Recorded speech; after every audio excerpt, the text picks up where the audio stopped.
Well, hello, and welcome again. I don't know what this was. Well, hello! Anyway, welcome back to Silver 1999. This is the third episode of Let's Play. And today we're going to carry on trying to explore the rest of the library, finding out what that yellow thing is doing, also finding out the observatory as I mentioned yesterday, and within it the telescope to find the ship where our wife is. God, this is contrived. Also, because it wasn't contrived enough, we still need to find a way to close the portal so that these imps stop showing up. So, here we go. That was not a bad fight against them. You might have noticed that I haven't healed yet, because I haven't needed to heal yet, to be honest with you. Right, so what we want to do is kill them, but we need to get over here. Because if we kill this guy, he's gonna drop something, and that something will be our first ever ranged weapon. There you go. You can drag with your right mouse button, to pick up items, and now I can just attack him from here, and there we go. That's lovely. Not gonna be using you much. This imp over here is actually a professor. I'm not going to talk to him because, again, filler content. That's the word I'm looking for. And I honestly don't want to bore you anymore because the first two episodes have been very, very dialogue heavy. And this one might have some dialogue as well, depending on how fast I can deal with the library section. The library is... it could count as our first dungeon, sort of. Again, the Chronicler is showing up way too many times from what I remembered. I'm going to save, just in case there are crashes in the game or anything goes like that. But, and maybe I should save in alternative times, just in case the recording fails or something. But, I guess that's something we need to cross. We need to cross that bridge whenever we come to it. Now here's our first variant of imps. These... flying imps don't have 3 HP like the other ones, they have 4 HP, so these are the first ones that don't die particularly in one hit, unless you're quite lucky or you land a forward lunge shot. Because your forward lunge with this sword at least always deals 7, unless it criticals, when if it does, it deals 10 damage. I know a bit too much about this game, dang it. One thing I haven't mentioned, this is an action RPG, which means that you will actually level up. The way you level up is not by experience, but it's actually after you fight bosses, you'll just immediately level up to the next level. So sometimes, because there are some alternative bosses that you can fight out of order, basically, it might be a good idea to fight some of the alternative bosses and get yourself leveled up before some more difficult ones. We'll get to that when we get out of this library. The world will become a bit more interesting. Now here's another variant of the imp, which I'm not even gonna let work. Basically, that imp can summon more imps. It's a magical imp. It's a magical imp flying through the sky. I was trying to quote Asdorf movies. Thank you. You're welcome, but please try to calm yourself a little. Yes, of course. I'm fine. Sorry, where are my manners?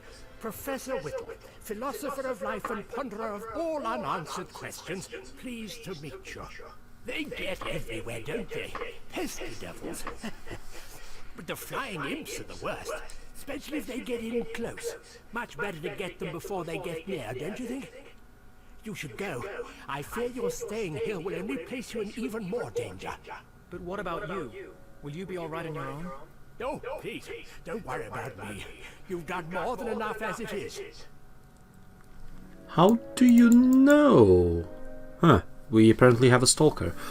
Well, Professor Whittle was alluding to the fact that we can kill the flying imps with a slingshot.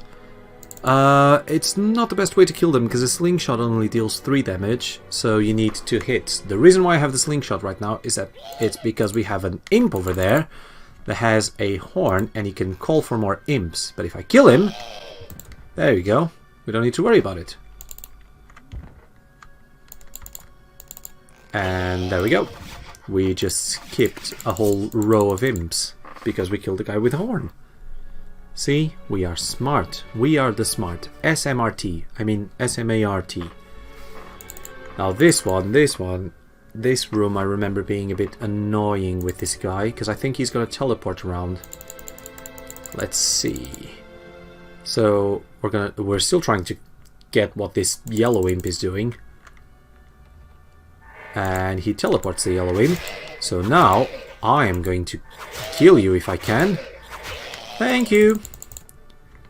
Again, the quickest you can kill him, the least amount of imps he can actually summon. And because you're not getting any XP by killing enemies, you're actually trying to get it incredibly quick. Now, we have some different type of fruit. I didn't go over this at the beginning of the episode. Apples will heal for 20. Carrots, which we don't have yet, will heal for 30. Bread will heal for 60. And cheese will heal for 80. The rest of it we can go over when we get them. Oh, that's not what I meant to do. That's, excuse me, the menu. Right. A good thing, you don't need to control your characters that much. You can just double click on the door and they will follow their way to the door on their own. Now, I don't remember whether I should equip the slingshot in this room. I don't think it's this room. I think it's the next one. But in any case, we will see. No, I didn't need to do the slingshot. This is where the chronicler usually appears for the first time in the library. Right, let's get the rest of it. You still have an apple. Thank you. Let's save. I'll tell you of my deeds if you allow me. I'll just call this YouTube 2. There we go. We're carrying on saving our game at a steady pace whenever we can. Oh, why don't I have a shield on you? And why haven't I used the Web of Death at least once? Ah, I will be able to use... Please! I'll make it worth your while. I'll take you to my secret place. Oh god, that's creepy. He wants to take me to his secret place. Ugh. Here's the second variation. Oh, the third variation rather. This juggernaut of an imp. Actually quite easy. But we saved Sling. Please don't hurt me. I'm sure you'll be pleased with my secret hoard. Why would you show us your treasure? You spared my life. I'm grateful. Now, please, come quickly. Hurry! Jesus Creamer. Hi, let's go. Let's follow him to this apparently hidden door. We'll have to get past those guards. We need to kill them. Alright, there we go. I've used my Web of Death, but it's alright. They're just a couple of juggernauts. We need to be careful with them because they have a special attack of their own, and you'll see that in some enemies. Some enemies will have special attacks. The one they have, which I didn't allow for them to show even, the one they have, we will eventually get as well. Come on, it's through there. Let's go. I could never let you have my treasure. You don't deserve it. It's mine. All mine. Okay. Well, that was fun. In the meantime, we opened this chest and oh my god, they just appeared out of nowhere. And we finally got ourselves our first carrot. But we still have a couple of cheeses on the floor. Lovely stuff. And if I remember correctly, the chronicler shows up. Yes. So we can save the game again. Yep. Now I'm going to call you Electric Boogaloo. So YouTube 2, Electric Boogaloo. Now I have 3 saves and I can alternate between them because we'll probably have an average of 2 or 3 saves per recording session, I guess. Trying to keep episodes at around 15 minutes or so. Some episodes will have to stretch a little bit further. Some episodes might be slightly shorter, but I'll try and keep them consistent because I also need content on YouTube. I think that's a good idea. Oh god! Oh god! What has he done? Right, so this is our first mini-boss fight.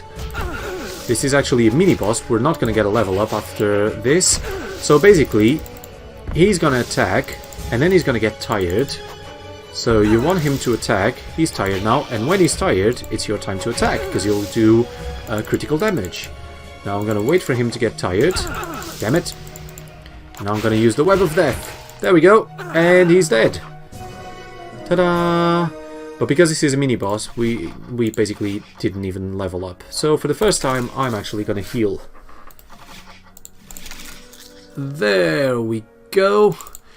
The reason why you saw Grandpa going upstairs is because over here there were some imps showing up. I didn't even give the guy enough time to attack properly, but there were some imps showing up over here and he was dealing with them so that we didn't have to deal with crowd control at the same time. And we got the observatory!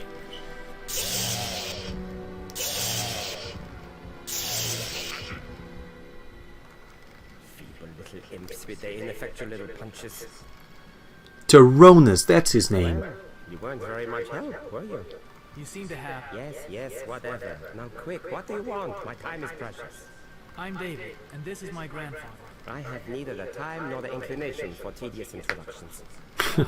Well, we were hoping you'd be able to help us operate the telescope. Then I'm afraid you'll be disappointed. I couldn't help you use the telescope even if I was suitably inclined to do so. But we were led to believe that you would.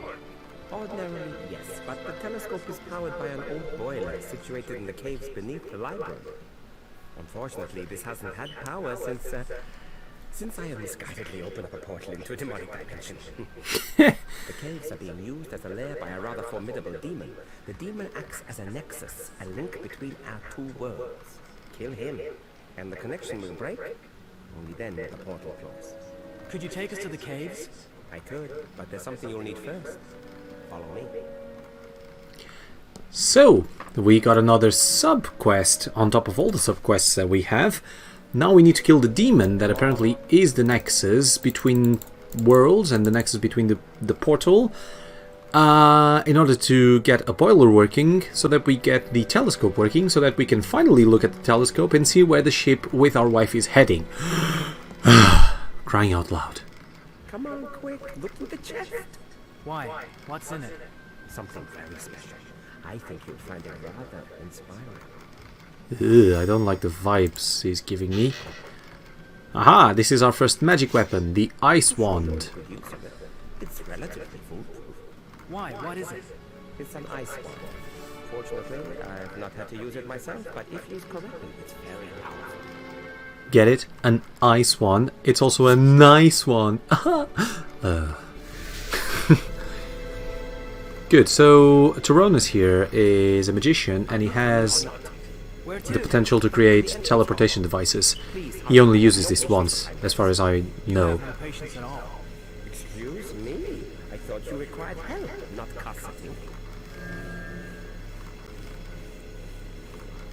Hurry, before the teleport closes. Let's go. Come on then. No, I'll leave this magic malarkey to you. I'd feel much better using my own 2 feet. Now, I know we've been having a lot of dialogue, but unfortunately the next 2 minutes or so are going to be very dialogue-driven and very story-driven, so I will probably shut up until basically the end of the episode. I will only ask you to pay attention to what happens now, because He decided to walk. He's Yeah. wary of anything magical. He doesn't It will be trust important. anything he doesn't understand. I suppose it does take a superior intellect to decipher the complexities of magic.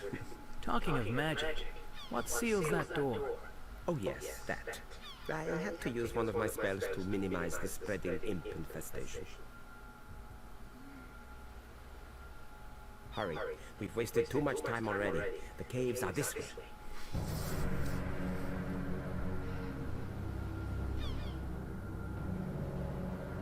So, this is where you've been hiding. It's ironic that it's duty that finally compels me to finish what I started all those years ago. What does he mean? This is the second time he's mentioned your past. David, please go. Now is not the time. Listen to your grandfather. We should leave before it's too late. You're not going anywhere. You're charged with treason against your emperor, and the mandatory sentence is death. Guards, kill them.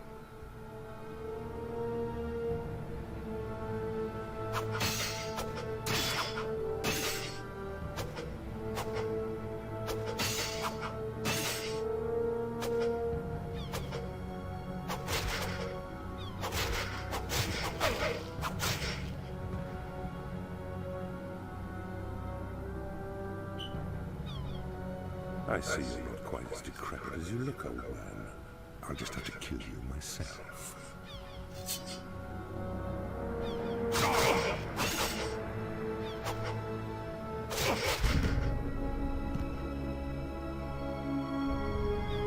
Davis, run! Now! Your grandfather was no real challenge. I will take greater time and pleasure in killing you. David, don't let him goad you. Your grandfather's already dead. If you stay and fight, his death means nothing. For Fuge will kill you too.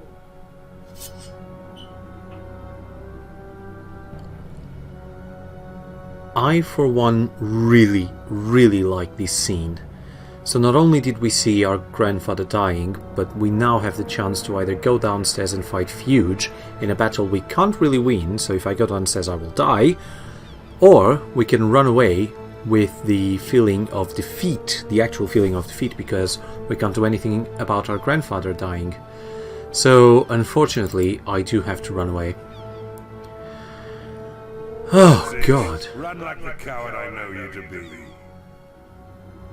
Again, the dialogue is actually pretty good, especially for a 1999 game. He should be at my side. I'm not very good at things that require sympathy and understanding. I've never really had anyone close, but I'm sure he's with you somewhere. Well, grandfather, if you are, I promise you this. Fuge will die by my sword. Vengeance will be my power. So now we have yet another reason to go after Fuge and Silver.